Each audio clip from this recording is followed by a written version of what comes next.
Welcome to this week's edition of Coach Prep. Coach Don and I are here in the Cherokee Batting Range podcast studio getting ready to record episode number 153. Before we get into the topic today, which is going to be coaches understanding what best really means when they're thinking about their lineup, let's talk about our sponsors. First, the Anderson Bat Company. Everything Fast Pitch is very proud to have Anderson Bat Company as our presenting sponsor. Anderson Bat Company is using the latest and greatest bat technology to corner the market in the fast pitch world. They have the -9 Rocket Tech, the -10 Carbon, and the -11 Carbon Light. Anderson Bat Company is using this technology to put a high-performing bat in the hands of hitters that really know the difference between a good bat and a great bat.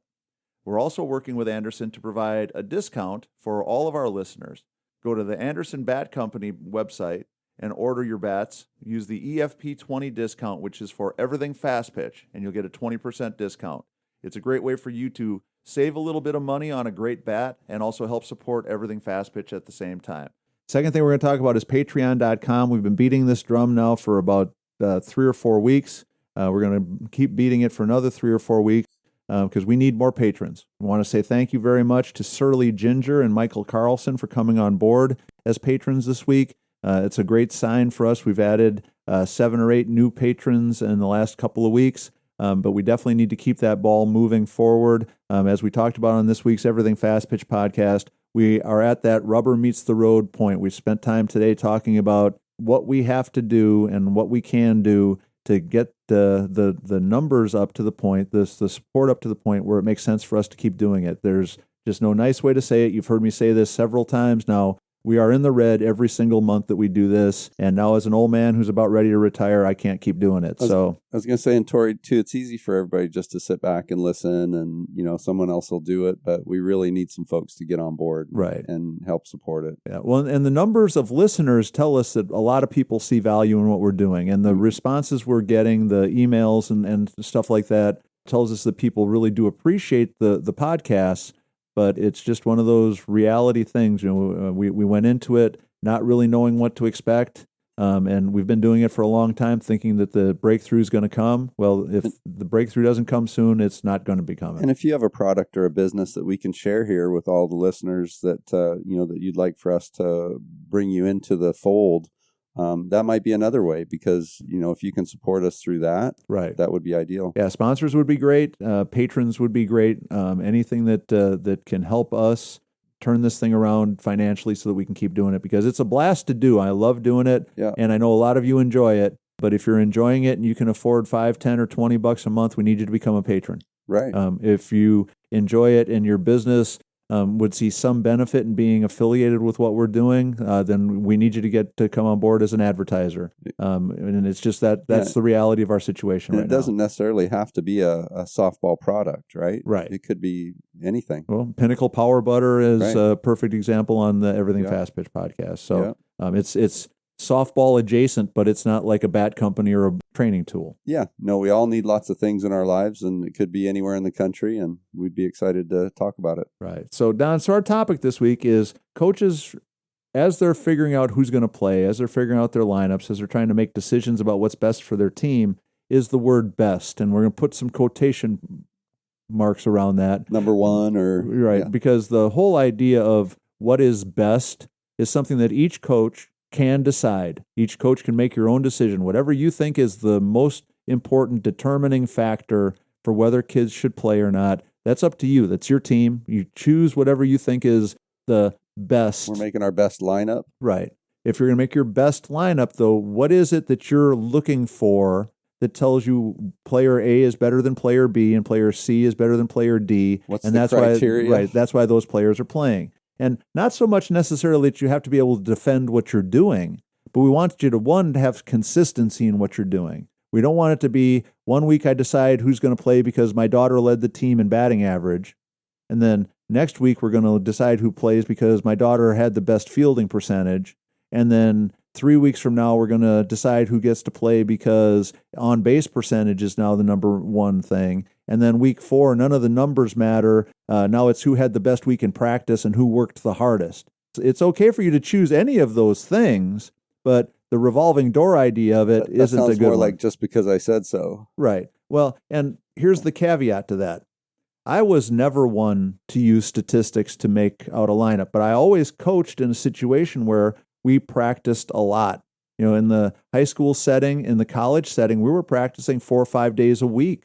We had more things to evaluate. Right. We had hours and hours of field time where you could actually have sort of a feel for and an appreciation for the differences from player A to player B. You could look at them over time and say, okay, when the pressure's on, even though her batting average is a little bit lower, she's going to come through more often. There's a trend. Right. You've watched in practice enough to know that even though she makes an occasional error, she gets to so many more balls that we end up coming out ahead in the end. And Stan's point about people making lineups and basing it solely on like batting average, well, if you've got a great hitter that's so bad on defense that at the end of every tournament she's given up 5 runs but only driven in 4 or only scored 4, what's the trade? Yeah, we're probably coming out in the negative on that. And so what we want our coaches to do is spend some time thinking about what makes up your decision of what's the best. And again, if you're numbers driven and you like statistics, there's nothing wrong with using statistics as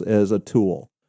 If you're like I am, which is totally anti-technology and anti-number 100% of the time, then using feel, intuition, and things like that, that's okay too, as long as we're consistent in how we're doing it.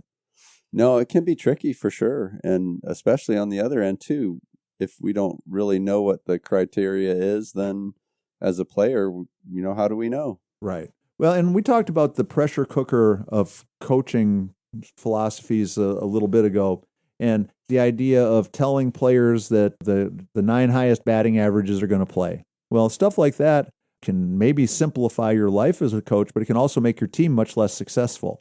Just because, as we said before, somebody is one of the 9 best hitters doesn't mean they're one of the 9 best players. And just because somebody gets more hits doesn't even mean they're a better hitter.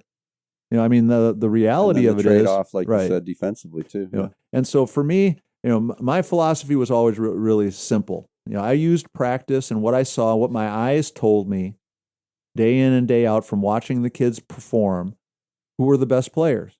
And we would always have discussions, so it was never a mystery to them. In the college setting, we'd have 18, 19, 20 kids on the roster at all times.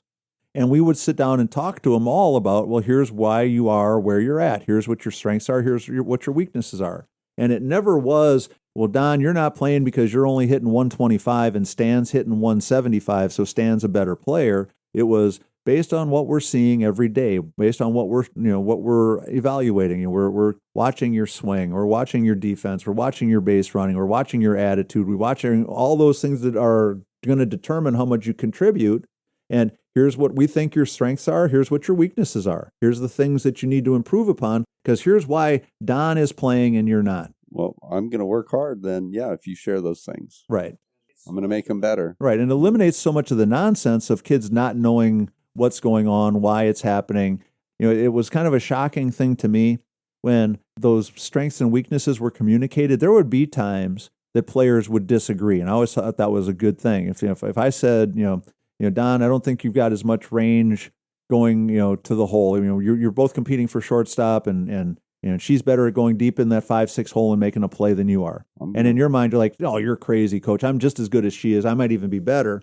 Well, then that's a cue to me that I need to reevaluate what we're doing in practice to make sure that you're seeing the same thing that I'm seeing. And all of a sudden I think back to, well, that day at practice, I hit Sally balls that she had to go 30 feet to field in the hole because I think she can. And I hit Don balls that he had to go 5 feet into the hole to get because I think that's all he can get. So I hit you a whole bunch that were 5 feet away and you made all those plays. I hit her a whole bunch that were 30 feet away and she made all those plays, but in your mind, you made all the same kinds of plays that she made. Correct. And so then the next day of practice when, I'd kind of make a mark in the dirt in my mind to say, okay, that's the target that I'm trying to hit these balls in the hole to. Even though I'm going to miss most of them. Right. And then I'd hit 10 and she'd still get a glove on all 10 of them and you would miss 9 out of 10 or 10 out of 10.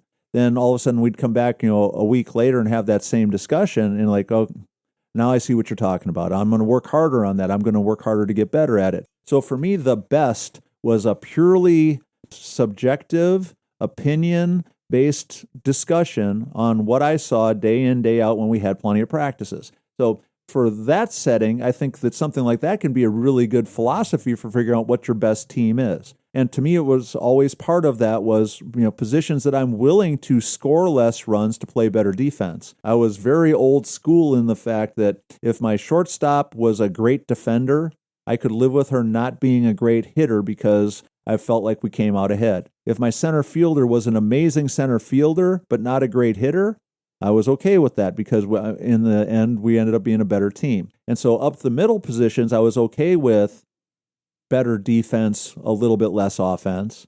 The corner positions, right field, left field, first base, third base, I wanted those to be probably more offense first positions. And then we could do some stuff again because in that setting, we were practicing enough that we could pitch to the middle of the field. We could pitch to the right side of the field. We could pitch to the left side of the field and make it more likely that balls were getting hit where we were more comfortable defensively anyhow. So that's one option. Now, if you're a travel ball coach, you get 3 practices, you start playing tournaments, you play 5 weekends in a row, and then you have one more practice. You're not going to have the same level of evaluation and impact. Right, and time to see the things that we would have had at the college level or at the school ball level. So if you're going to use on-base percentage or fielding percentage or slugging percentage or whatever it is, whatever combination of numbers are going to help you sort it out, there's nothing wrong with that. But again, we just want to make sure that we're being consistent because if what you think is every weekend, right, if what you think is most important changes every week, I think we're going to be in trouble. And I have seen this happen a couple of times now being around, a bunch of different travel ball teams that coaches' ideas of what's going to determine who plays really did change from week to week based on certainly how their kid was doing, how the other coaches' kids were doing. And I always thought it was kind of ironic that when the coaches' kids were hitting well, then the 9 best hitters should play. When the coaches' kids weren't hitting well, then we just know who the 9 best players are, decided who should play. I was going to say, if we get wind that somebody might be leaving, we got to make sure that they're happy. Right. I mean, but I saw the revolving door system up close and personal, and I can remember, having this discussion. The player that you want to bench right now has been one of the 2 best hitters on this team all year. And just because she went 0 for 7 yesterday, you're going to bench her on Sunday when we need her for the championship round because she had a bad Saturday. Well, the numbers say she's not hitting right now. Right. Okay, but what about the 13 other tournaments that she was one of our 3 best hitters, most clutch hitters, best defensive players? Well, the batting average is all that matters. The on-base percentage is all that matters. Well, but it didn't matter 2 weeks ago when your kid was struggling to get on base. Then the fact that you knew she was the best left fielder or best shortstop or whatever, that was more important. I said, it's just not right to operate that way. No, it makes it tough for sure. And that's part of the magic of being a good coach, right? Is being able to manage all those emotions and logistics. Right. And again, it's up to you to know what it's going to be. But once you decide what's the most important thing, let's stick with it. That's all I'm going to say. And it can be purely subjective. It can be purely statistical. It can be purely whatever it is. But if statistic A, batting average is the number one thing on week 1, it should be the number one thing on week 6. And if it isn't, then you're using the numbers in honestly a more subjective way than I ever did subjectively deciding who's going to play. And if we're not coaching too, not to be overcritical, but sit back and let the coaches do their part and don't let it be a big thing. Right. Well, we're going to get at bats. We're going to get an opportunity. And if we're somebody that needs to be in the top half of the lineup, then the coaches are going to slide us up there in many cases anyway. Not always, but. Yeah. The only other thing I'll say about the statistic-driven decisions is sooner or later, if you tell people that the 9 best hitters are going to play, somebody's going to figure out that the 11th best hitter is in the lineup. It's still in there, yeah. And if there's a connection between the 11th best hitter and somebody on the coaching staff or somebody who sponsors the team or somebody's best friend or whatever it is, then we're just headed for a really, really uncomfortable and unfortunate situation. And we want to avoid that. So if we can be consistent, we're going to be happier. I was going to say, too, Torrin, I think we've said if you hit, you're going to play. And, that's kind of just, to me, a motivating statement to say, be a good hitter. Right. Because that's going to provide you a good chance to be in there. That doesn't mean that the top 9 are always going to be the 9 that start. Right. And again, if we're using that as a motivational tool, just be careful where you use it. Yeah. And make sure that we're using it in a situation that's going to push kids to be able to achieve, not scare them into. Be a good hitter, and you'll have a better chance them to into play. Failure. Yeah. And so coaches, figure out what's your best, whatever it means for you. And once you figure it out, stick with it. It's okay for you to share it with your team. Just be careful how you share it especially with the younger kids, because they might not be able to understand it, and just be honest and consistent with it. And I think we're all going to be a whole lot happier. For Coach Don McKinley and our producer Stan Lewis, this is Coach Torrey saying thanks for listening. We'll talk to you again next week.